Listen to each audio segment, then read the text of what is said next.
अमृत महोत्सव।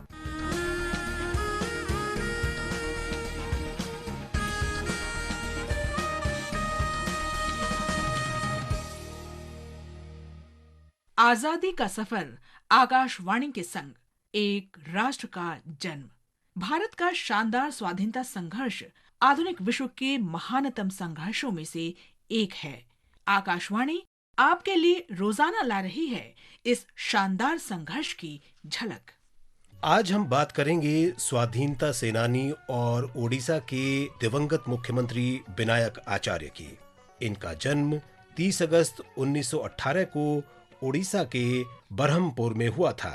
इन्हें प्यार से ओडिशा का अजात शत्रु कहा जाता है, जिसका अर्थ है ऐसा व्यक्ति जो दोस्तों का ही नहीं दुश्मनों का भी दिल जीत ले।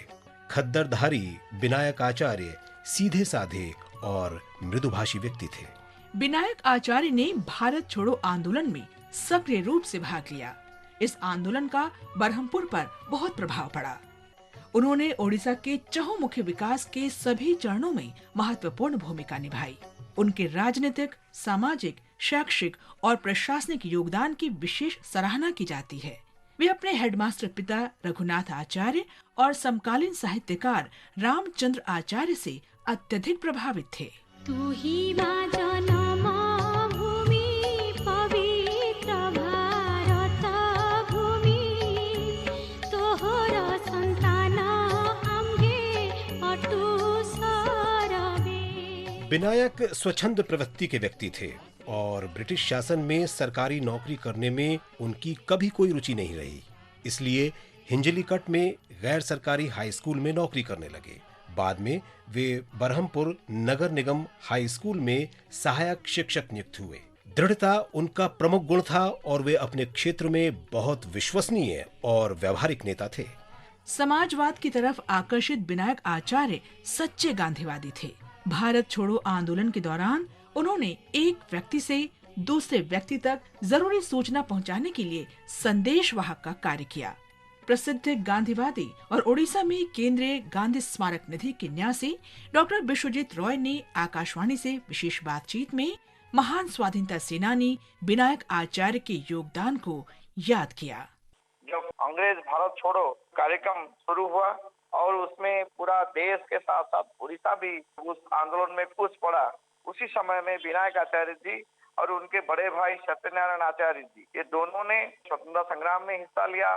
जो संग्रामी जेल जाते थे के परिवार को मदद करने का काम किया। स्वतंत्रता संग्राम के बाद जब देश को आजादी मिली, शिक्षा व्यवस्था को आगे बढ़ाने का काम किया।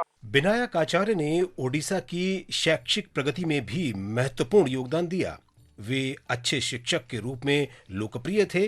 उन्हें बरहमपुर और गंजम जिले के ही नहीं बल्कि संपूर्ण ओडिशा के विद्यार्थी पसंद करते थे।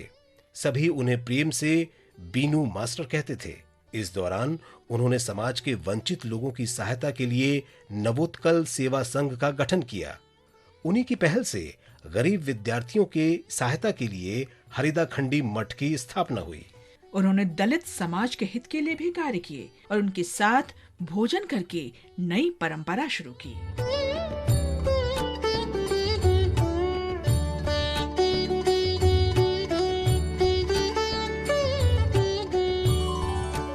विनायक आचार्य शिक्षा के विकास, देश की संप्रभुता, धर्मनिरपेक्षता, राष्ट्रीय एकता और वर्ग भेद के उन्मूलन के लिए सदैव प्रतिबद्ध रहे। 1976 से 1977 तक मुख्यमंत्री पद पर रहते हुए विनायक आचार्य ने प्राथमिक शिक्षा पर विशेष ध्यान दिया और पूरे प्रयास किए कि बच्चे स्कूल की पढ़ाई बीच में न छोड़ें। 11 दिसंबर 1983 को आचार्य का निधन हो गया, लेकिन उनके कार्य आज भी प्रेरणा बने हुए हैं।